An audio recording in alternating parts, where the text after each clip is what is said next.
Every March, college students start looking forward to spring break, but when students leave the University of Maine's Orono campus for the break, they miss the annual municipal elections in that town. So Orono town councilors held a committee meeting last month to consider changing election day from the second Tuesday in March to November. UMaine's Raya Wooten tells us why.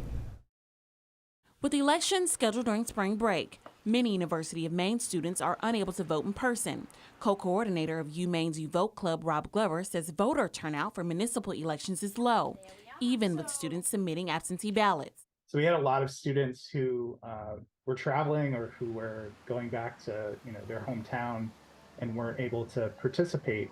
During a special election in August, 548 ballots were cast. More than 200 votes were submitted by absentee ballots. We have that down to a science here.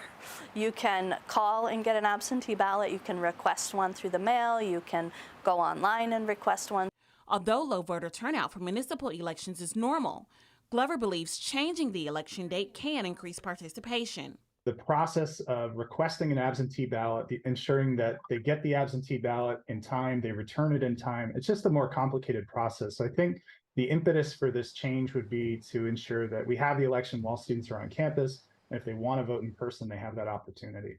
When election comes, voters can submit their absentee ballots through the mail or here in this drop box. Wilson says submitting an absentee ballot is made easy, and convenience is not the issue.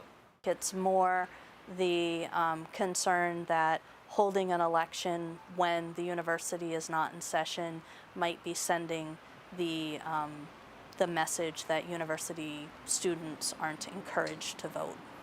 Glover says the fewer the hurdles, the better. I think the basic principle of democracy is that those impacted by policies ought to have a say in electing officials and having their voice heard in our elections. We could just do it on campus and everybody's here and it's just more easy.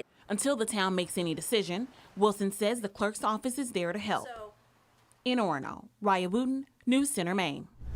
And Wilson adds there is a charter in place, and changing election dates requires an ordinance change and a public vote. Council members are currently taking a closer look at the process.